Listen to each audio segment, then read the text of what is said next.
The day they locked his garage, they thought they were ending a story. They had no idea they were writing the first chapter of an empire. At 8:13 on a cold Tuesday morning, Ethan Walker stood across the street with a paper cup of coffee growing cold in his hand and watched a city inspector place a bright red closure notice on the front door of Walker Auto Repair. The garage was small, barely 3,000 square feet, tucked between an aging hardware store and a vacant laundromat that had been empty for years. Most people driving past would never have looked twice at it. To Ethan, it had been 15 years of work, sacrifice, and quiet persistence. A chain now hung across the entrance. Two officials finished securing the property, while a black SUV remained parked at the curb. The woman sitting inside never stepped out. She did not need to. Victoria Hayes had already made her decision weeks ago. Hayes Automotive Group had purchased nearly every parcel of land on the block as part of a redevelopment project. Ethan's garage was the final piece, the last obstacle, the last signature she had failed to obtain. Across the street, Ethan took a slow sip of coffee and said nothing. He had never been a man who wasted words. Beside him stood his 7-year-old daughter, Sophie, holding a worn white stuffed rabbit beneath one arm. She looked at the red notice for several seconds before turning toward her father. "Dad?" she asked quietly. "Where will we work now?" Ethan lowered his eyes toward her. For a moment, the noise of the city seemed very far away. "We'll figure it out," he said. It was the same answer he always gave whenever life presented a problem larger than either of them could control. Sophie nodded once. She trusted him completely. The SUV door finally opened. Victoria stepped onto the sidewalk wearing a charcoal coat and carrying a leather portfolio beneath one arm.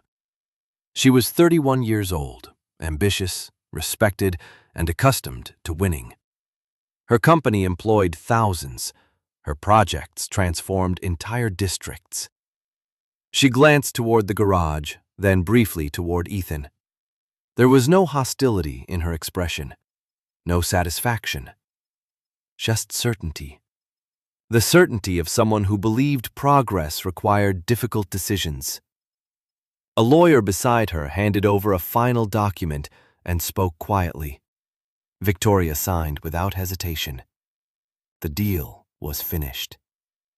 The garage was gone. Several nearby business owners watched from their storefronts. Most assumed Ethan would leave town. Some felt sorry for him. Others simply moved on with their day. No one noticed that Ethan never looked at the closure notice again. Instead, his attention drifted past the intersection, beyond the warehouses and freight yards, toward an abandoned factory sitting silent against the horizon. Its broken windows reflected the morning sun. For a brief moment, something unreadable crossed his face. Then it was gone. Victoria Hayes stood on the 42nd floor of Hayes Automotive Group headquarters and looked out across the city through a wall of glass that stretched from floor to ceiling. The redevelopment project had consumed nearly 18 months of planning, legal negotiations, investor presentations, and regulatory reviews. Now it was finally complete. Every parcel of land had been secured. Every obstacle had been removed. Every projection pointed toward growth. At least, that was what the report said. She placed a folder on the conference table and listened as executives reviewed timelines and construction schedules. Millions of dollars would move through the project over the next 2 years. New facilities, new commercial space, new partnerships. The board members around the table appeared satisfied. Victoria should have felt the same. Instead, her attention drifted briefly toward a photograph attached to one of the acquisition reports. It showed the row of properties before demolition, a hardware store, an abandoned laundromat, a small garage with a faded sign above the entrance. Walker Auto Repair. The image remained in her mind for a second longer than it should have. Then the meeting continued. Across town, Ethan Walker drove his aging pickup truck through the industrial district while Sophie sat beside him with her rabbit resting on her lap. The afternoon sun reflected off warehouses, rail yards, and storage buildings that most people passed without a second glance. Sophie watched the scenery through the passenger window. "Are we looking for a new garage?" she asked. Ethan kept his eyes on the road. "Something like that." She accepted the answer and returned to staring outside. After several minutes, the truck turned onto a cracked service road lined with weeds growing through broken asphalt. At the end of the road stood the factory Ethan had noticed from across the intersection the previous morning. The building looked forgotten by time. 4 stories of brick and steel, rows of shattered windows, rusted loading docks, a faded company logo barely visible above the entrance. Sophie looked up at it and frowned. "Nobody works here." "Not anymore," Ethan said quietly. He parked and stepped out. The wind moved through broken sections of fencing surrounding the property. Most people would have seen a liability, an expensive mistake, a structure waiting to be demolished. Ethan saw something different. He walked slowly around the perimeter while Sophie followed beside him. Near the rear loading dock, an elderly maintenance worker emerged from a side door carrying a toolbox. The man stopped when he saw Ethan. For a moment, neither spoke. Then the worker looked closer. Something shifted in his expression. Recognition, respect, almost disbelief. "Ethan Walker?" he asked. Ethan nodded once. The man stared at him for several seconds before shaking his head slowly. "I never thought I would see you back here." Sophie looked from one man to the other. Ethan simply glanced toward the factory again. "I'm just looking around," he said. But the old worker continued staring at the building and then back at Ethan as though he knew something nobody else did. The old maintenance worker introduced himself as Harold Bennett. He had worked at the factory for 32 years before the company collapsed almost a decade earlier. Most people in the city barely remembered the place now. The property had changed hands 3 times, survived 2 bankruptcy proceedings, and spent the last 6 years collecting dust. Harold looked at Ethan with the cautious curiosity of a man trying to solve a puzzle. "You really do not remember me, do you?" he asked.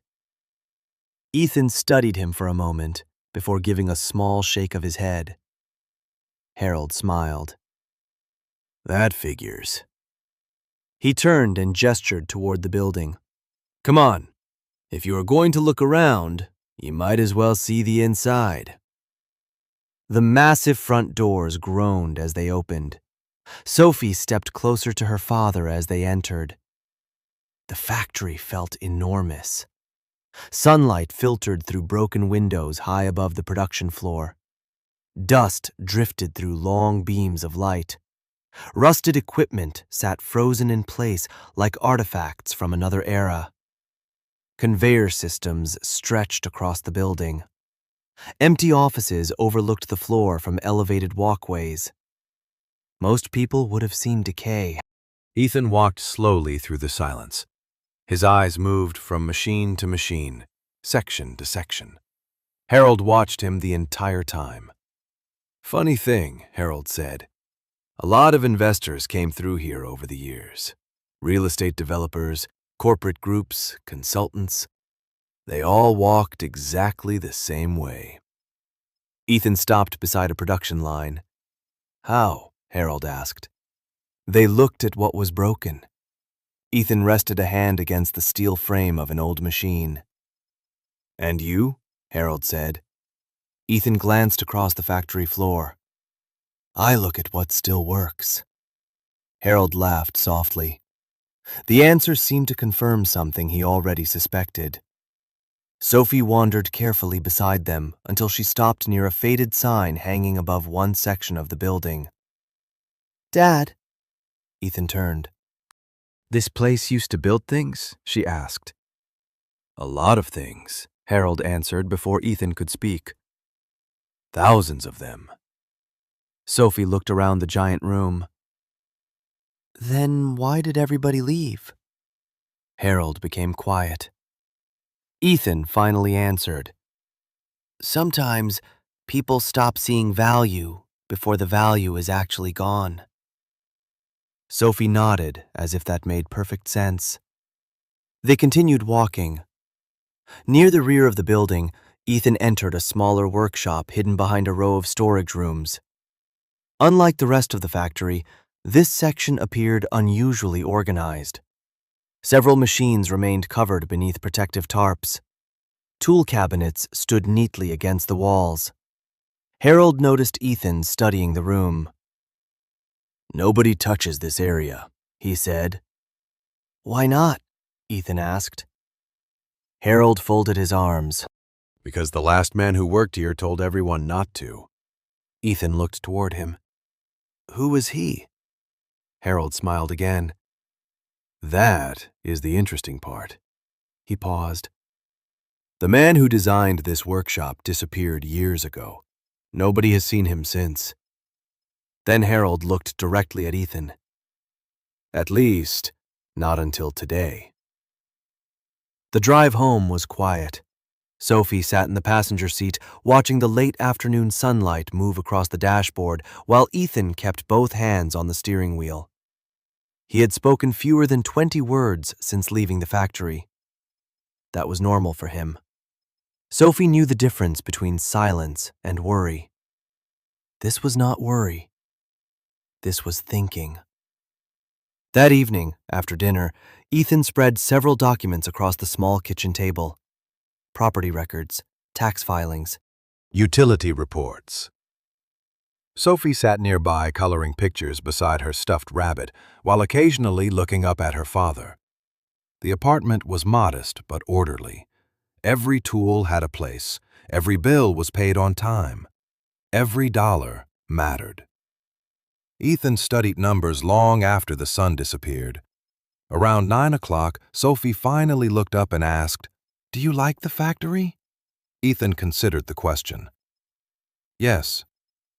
"Because it is big?" He shook his head. "Because it still has potential." Sophie smiled as though that answered everything. The next morning began before sunrise. Ethan dropped Sophie at school and drove directly to the county records office. The building was nearly empty. Most people rarely visited property archives unless something had gone wrong. Ethan spent 3 hours reviewing ownership transfers, liens, permits, environmental inspections, and bankruptcy filings. By noon, he knew more about the abandoned factory than anyone currently managing it. One detail stood out immediately. The property had been listed for sale for almost 18 months. 7 buyers had expressed interest. 7 buyers had walked away. None completed due diligence. None submitted a final offer. The factory remained untouched. That alone made Ethan curious. Later that afternoon, across town, Victoria Hayes attended a quarterly executive review. Revenue targets were ahead of schedule. Expansion projects were progressing smoothly. Investors were pleased. Yet during a presentation on regional market opportunities, a vice president paused unexpectedly. "There is one item worth mentioning," he said. A photograph appeared on the conference screen.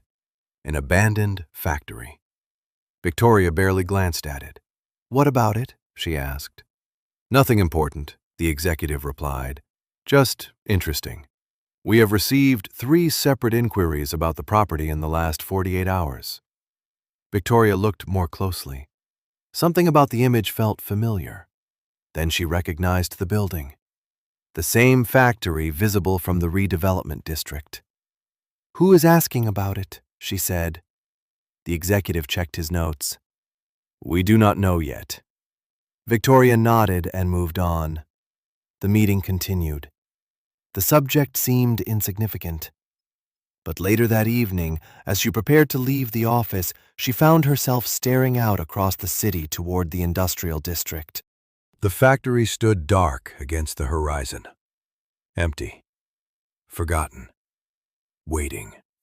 Meanwhile, several miles away, Ethan Walker parked outside the property for the second time that week.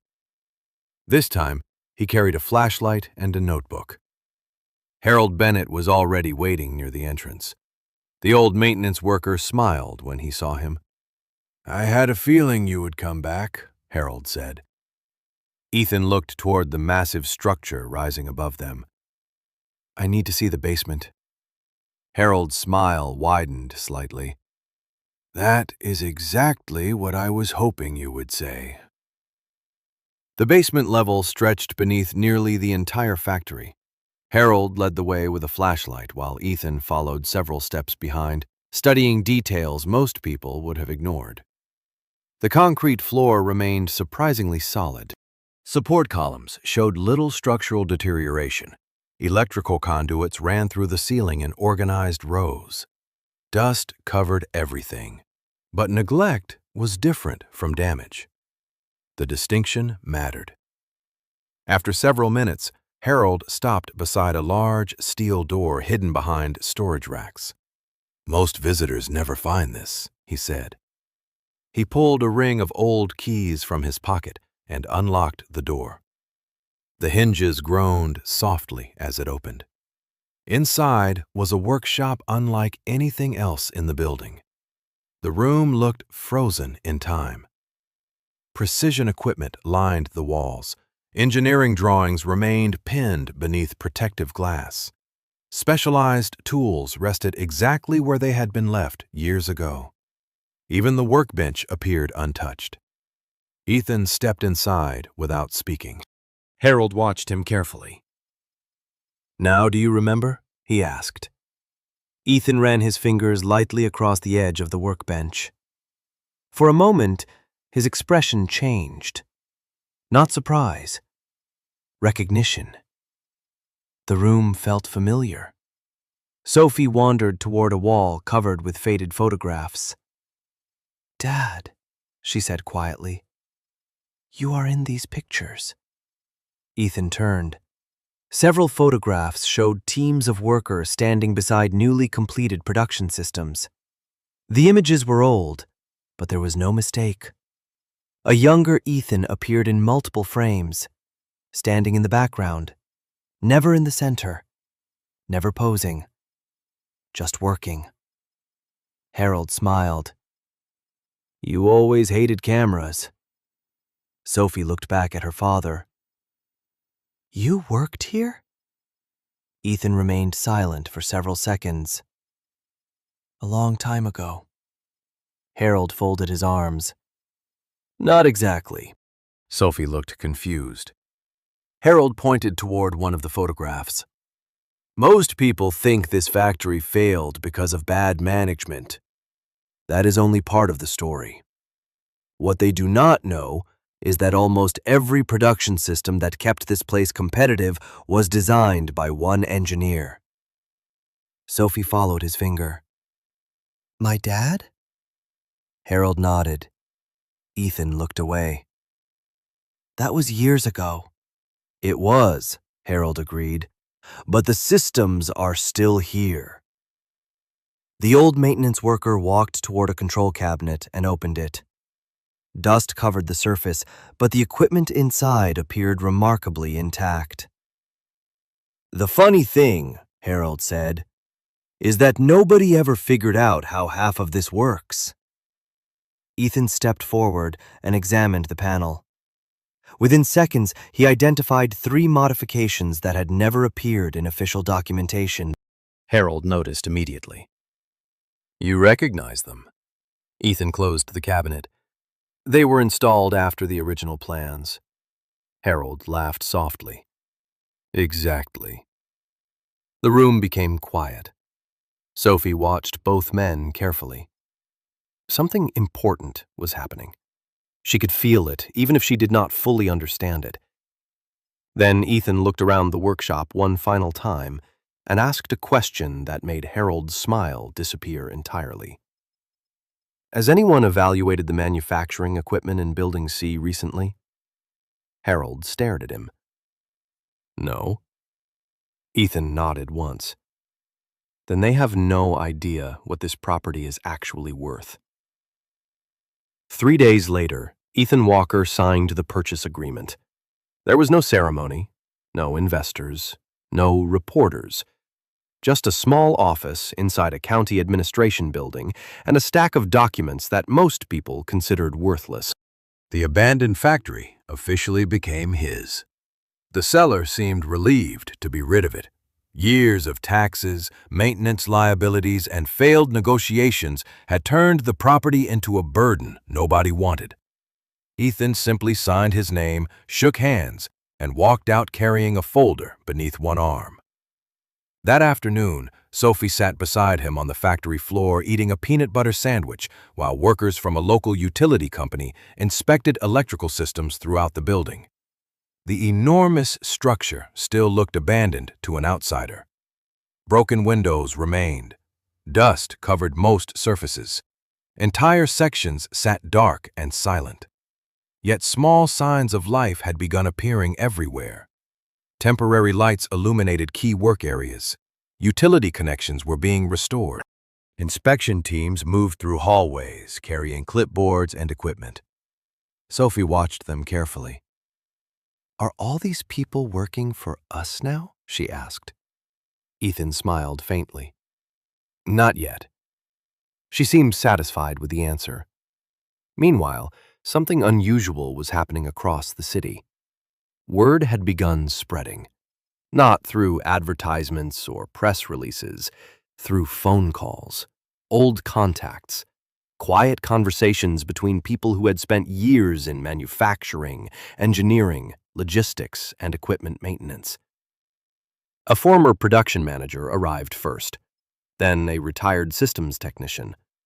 2 days later, an equipment specialist drove 4 hours from another state just to walk through the factory. None of them came because of money. They came because they had heard one name: Ethan Walker. Harold noticed the pattern immediately. "You have not spoken to half these people in years," he said. Ethan was reviewing blueprints inside the workshop. No.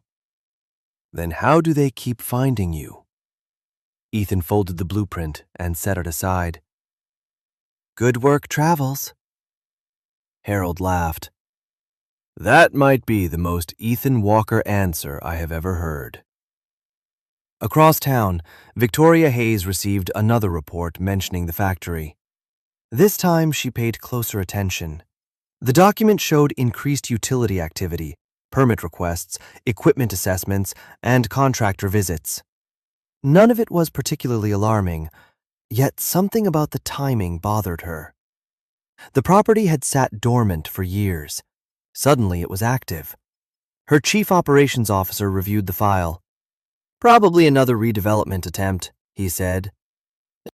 Victoria nodded, but remained unconvinced. Later that evening, she requested the ownership records.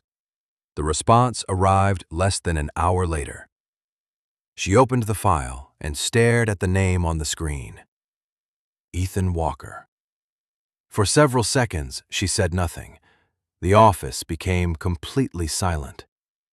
She remembered the small garage, the closure notice, the man who had accepted everything without argument. Then she looked again at the factory acquisition date, 3 days after losing his business. Victoria leaned back slowly in her chair. For the first time since the project began, she felt the faintest sense that something important had just moved beyond her view. The first major contract arrived on a rainy Thursday morning. Ethan was standing inside Building C, reviewing equipment layouts, when a black pickup truck pulled into the factory yard. A man in his late 50s stepped out carrying a folder thick with technical reports. His name was Raymond Mercer, owner of a manufacturing company nearly 80 miles away. He had spent 6 weeks searching for someone capable of solving a production problem that was quietly costing his company thousands of dollars every day. 3 engineering firms had reviewed it. 2 consulting groups had submitted recommendations. None of them worked. Raymond entered the factory expecting to find another consultant. Instead, he found Ethan standing beside an old machine with a wrench in one hand and a notebook in the other. For nearly an hour, Raymond explained the issue. Ethan listened without interrupting. When the explanation ended, he asked 3 questions. Then he became quiet. Raymond waited. Harold waited. Even Sophie looked up from her coloring book. Ethan finally opened the notebook and sketched a simple diagram. "Your problem is not in the assembly process," he said. "It starts 47 seconds earlier." Raymond frowned. "That is impossible." Ethan slid the notebook across the table. "Check line synchronization at station 12. Raymond studied the drawing. Slowly, his expression changed. The confidence disappeared first. Then came curiosity. Then concern. By the following afternoon, Raymond called back. Ethan had been right. The issue existed exactly where he predicted. The fix required less than 2 hours. The savings exceeded $200,000 annually. Raymond drove back to the factory that same evening. This time, he arrived carrying a contract. The agreement was not enormous by corporate standards, but it represented something more important: validation. Word spread quickly. Within days, additional inquiries arrived. A logistics company requested an operational review. A fabrication business asked for equipment consulting. Former clients who had known Ethan years earlier began calling again. Some traveled hundreds of miles simply to meet with him. Across town, Victoria Hayes sat in a conference room reviewing quarterly projections when her chief financial officer entered carrying another report. "You need to see this," he said. Victoria scanned the document. 3 regional manufacturers had redirected projects originally expected to move through Hayes Automotive Partners. All 3 had chosen the same consultant: Ethan Walker. She looked at the numbers again. They were still small compared to her company, insignificant technically, yet the pattern was impossible to ignore. Every week brought another contract, another client, another company moving toward the factory. Later that evening, Victoria opened an archived personnel database inherited from one of her father's acquisitions years earlier. She entered Ethan Walker's name. Several records appeared immediately. She opened the first file and became very still. The production systems generating millions of dollars annually inside facilities connected to her own company all traced back to one original engineer: Ethan Walker. For the first time, Victoria understood that the man she dismissed as a small business owner had never been small at all. 6 months after purchasing the factory, the transformation was impossible to ignore. The parking lots that once sat empty now filled before sunrise. Delivery trucks moved through loading bays throughout the day. Office lights remained on long after dark. Entire sections of the facility that had been abandoned for years were operating again. Yet Ethan Walker's routine barely changed. Every morning he drove Sophie to school. Every evening he ate dinner with her at the same kitchen table. The only difference was that more people seemed to need him. Engineers arrived seeking advice. Business owners requested meetings. Suppliers who once ignored the property now competed for contracts. The factory had become something the city had not expected: a destination. One Monday morning, a regional business journal published an article about the facility's growth. By noon, larger publications had picked up the story. Reporters wanted interviews. Investors wanted introductions. Industry leaders wanted meetings. Ethan declined most of them. Harold found this endlessly amusing. You realize people usually spend millions trying to get this kind of attention, he said. Ethan continued reviewing production reports. I am busy. Harold laughed. That might be the most frustrating answer you could give them. Meanwhile, inside Hayes Automotive headquarters, attention had shifted from curiosity to concern.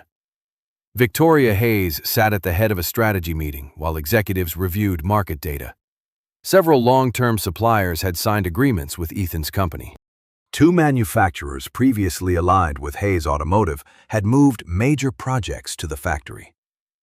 More surprisingly, a handful of highly respected engineers had resigned from prestigious positions and accepted roles under Ethan. The numbers alone were not catastrophic. The trend was. Victoria listened quietly as department heads debated responses. Some suggested acquisitions. Others proposed competitive pricing strategies. None addressed the question occupying her thoughts. Why were people following Ethan Walker? The answer arrived unexpectedly later that week.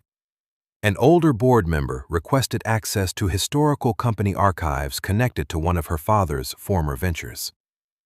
Buried inside decades-old records was a collection of internal reports. Victoria spent nearly 3 hours reading them. By the end, she understood something that none of her executives knew. Ethan had not simply designed manufacturing systems years earlier. He had created the operational framework that allowed multiple companies throughout the region to scale successfully. Businesses were not following him because of marketing. They were following him because many of them had unknowingly benefited from his work for years. The realization sat heavily with her. That evening, she stood alone in her office looking toward the industrial district. The factory lights glowed against the night sky. What had started as an overlooked property had become the center of a growing network of companies, talent, and opportunity. For the first time, Victoria understood that she was no longer watching a recovery. She was watching the rise of something far larger than a single business. Nearly a year after the day his garage closed, Ethan Walker stood on an elevated walkway overlooking a factory that no longer resembled the building he had purchased. Hundreds of employees moved through production floors below. New equipment operated beside restored machinery.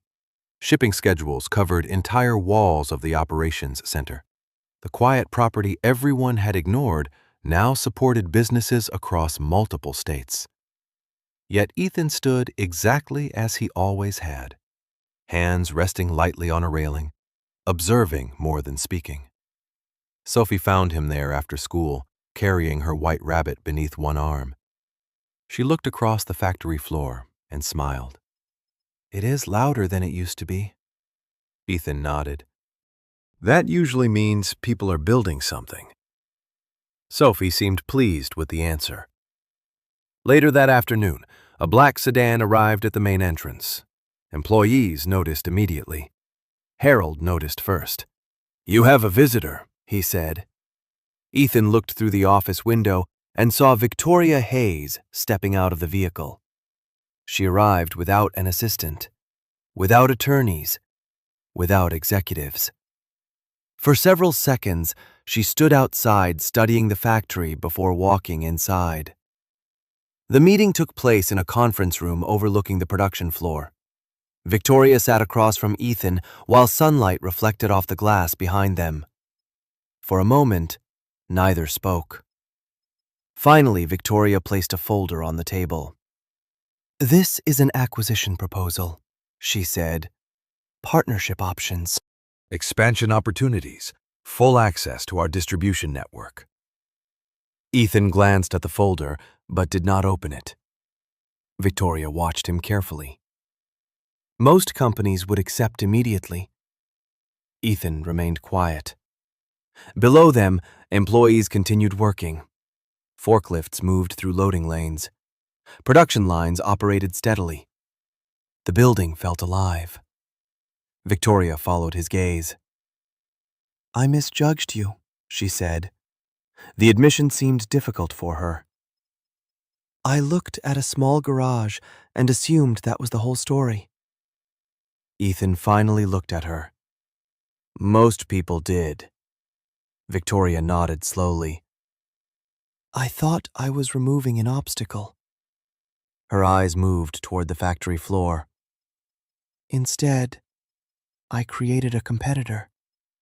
Ethan considered the words for a moment before speaking. No. Victoria looked confused. Ethan's voice remained calm. You created an opportunity. Silence settled between them. It was not uncomfortable, just honest. After several seconds, Victoria pushed the folder toward him. Will you at least review it? Ethan smiled faintly. I appreciate the offer. He slid the folder back across the table. But I already have everything I came here for. Victoria followed his gaze again. This time she noticed Sophie standing below beside Harold, waving enthusiastically toward the conference room window. Ethan waved back. Victoria understood immediately. It had never been about revenge. It had never been about proving anyone wrong. The factory, the contracts, the growth. Those were outcomes, not goals. As the afternoon sun settled across the production floor, Ethan left the conference room and walked downstairs. Sophie met him near the entrance. She slipped her hand into his and looked up with complete certainty. I knew you would figure it out, Dad.